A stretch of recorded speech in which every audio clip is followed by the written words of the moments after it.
عید کی نماز کا طریقہ حنفی فقہ کے مطابق، پہلے اس طرح نیت کیجئے، میں نیت کرتا ہوں 2 رکعت نماز عید الفطر یا عید الاضحیٰ کی، ساتھ 6 زائد تکبیروں کے، واسطے اللہ کے، پیچھے اس امام کے، پھر کانوں تک ہاتھ اٹھائیے اور اللہ اکبر کہہ کر حسب معمول ناف کے نیچے باندھ لیجئے اور ثنا پڑھیے، پھر کانوں تک ہاتھ اٹھائیے اور اللہ اکبر کہتے ہوئے لٹکا دیجئے، پھر ہاتھ کانوں تک اٹھائیے اور اللہ اکبر کہہ کر لٹکا دیجئے، پھر کانوں تک ہاتھ اٹھائیے اور اللہ اکبر کہہ کر باندھ لیجئے، یعنی پہلی تکبیر کے بعد ہاتھ باندھیے، اس کے بعد دوسری اور تیسری تکبیر میں لٹکائیے اور چوتھی میں ہاتھ باندھ لیجئے۔ اس کو یوں یاد رکھیے کہ جہاں قیام میں یعنی کھڑے کھڑے تکبیر کے بعد کچھ پڑھنا ہے وہاں ہاتھ باندھنے ہیں، اور جہاں نہیں پڑھنا وہاں ہاتھ لٹکانے ہیں۔ پھر امام تعوذ اور تسمیہ یعنی اعوذ اور بسم اللہ آہستہ پڑھ کر الحمد شریف اور سورہ جہر یعنی بلند آواز کے ساتھ پڑھے، پھر رکوع کرے، پھر دوسری رکعت میں پہلے الحمد شریف اور سورہ جہر کے ساتھ یعنی بلند آواز کے ساتھ پڑھے، پھر 3 بار کان تک ہاتھ اٹھا کر اللہ اکبر کہے۔ امام اللہ اکبر کہے گا تو سب مقتدی بھی کانوں یہ 3 بار کان تک ہاتھ اٹھائیں اور اللہ اکبر کہیں اور ہاتھ نہ باندھیں، اور چوتھی بار بغیر ہاتھ اٹھائے اللہ اکبر کہتے ہوئے رکوع میں جائیں اور قاعدے کے مطابق نماز مکمل کر لیں۔ ہر 2 تکبیروں کے درمیان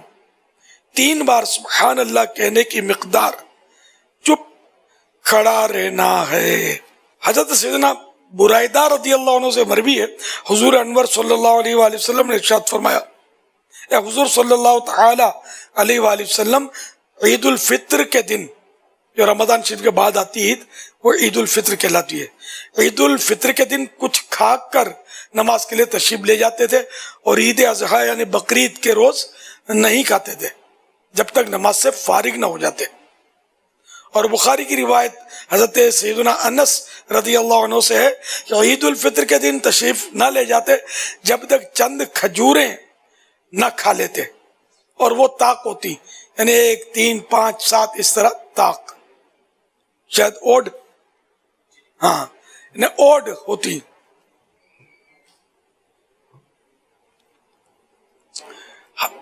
حضرت سیدنا ابو ہریرہ رضی اللہ عنہ سے رضی اللہ عنہ سے روایت ہے، اللہ کے پیارے نبی صلی اللہ علیہ وآلہ وسلم عید کو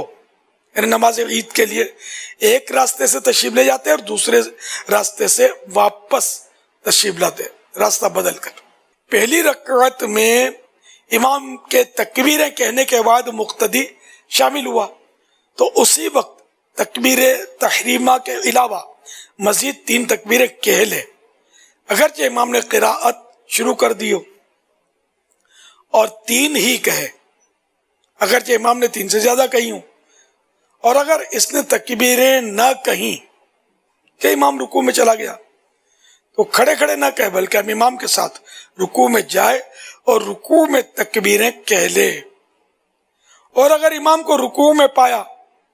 اور غالب گمان ہے کہ تکبیریں کہہ کر امام کو رکوع میں پا لے گا تو کھڑے کھڑے تکبیریں کہے پھر رکوع میں جائے، ورنہ اللہ اکبر کہہ کر رکوع میں جائے اور رکوع میں تکبیریں کہے۔ پھر اگر اس نے رکوع میں تکبیریں پوری نہ کی تھی کہ امام نے سر اٹھا لیا تو باقی ساقط ہو گئیں، یعنی بقیہ تکبیریں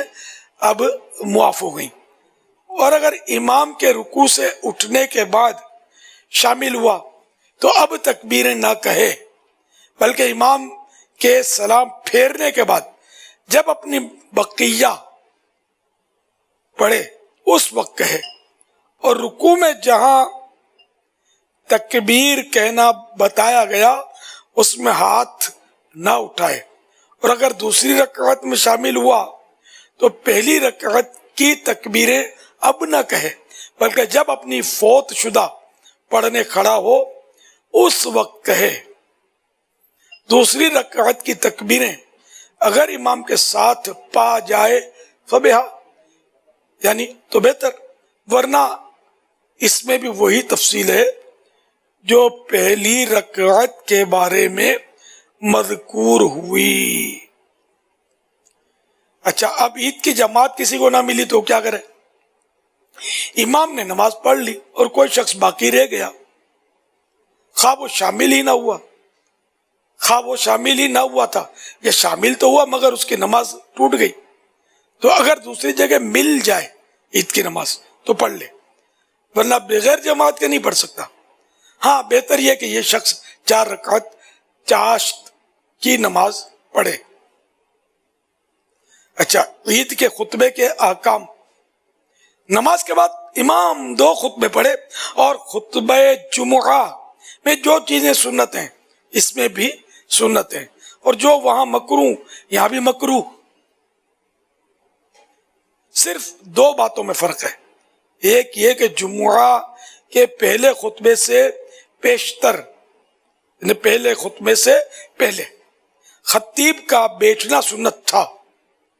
اور اس میں یعنی عید کے خطبے میں نہ بیٹھنا سنت ہے۔ دوسرے یہ کہ اس میں پہلے خطبے سے قبل 9 بار اور دوسرے کے پہلے 7 بار اور ممبر سے اترنے کے پہلے 14 بار اللہ اکبر کہنا سنت ہے، اور جمعہ میں نہیں۔ تو یہ تو خطیب کے لیے تکبیریں کہنا، عام لوگوں کے لیے نہیں ہے۔ صلو علی الحبیب صلی اللہ علی محمد۔ تو یہ یاد رہے کہ جمعہ کا خطبہ ہو یا عید کا خطبہ ہو یا نکاح کا خطبہ ہو، یہ سب کا سننا فرض ہے۔ باتیں کرنا حرام اور جہنم میں لے جانے والا کام ہے، یہاں تک کہ خطبے کے دوران چلنا بھی نہیں ہے، ادھر ادھر منہ پھرا کے دیکھنا بھی گناہ ہے، چاہے عید کا خطبہ ہو، چاہے نکاح کا خطبہ ہو، چاہے جمعے کا خطبہ ہو۔ نکاح کے خطبے میں شاید لوگوں کو ادھر ادھر حساب کتاب بہت ہوتا ہوگا، اور سب اب تک جس نے بھی کیا ہے یہ توبہ کریں، کان لگا کر سننا ہے۔ آواز نہیں بھی سمجھ آ رہی، عربی خطبہ بھلے نہیں سمجھ آ رہا، سر جھکا کے بیٹھے رہیں اور سنیں، ورنہ گناہ گار ہوں گے۔ ادھر ادھر دیکھیں گے، بات چیت کریں گے، کسی کو بلائیں گے، کسی کو جگہ دیں گے، کچھ بھی حرکت نہیں کرنی ہے، خطبہ سننا ہے، چاہے نکاح کا ہو۔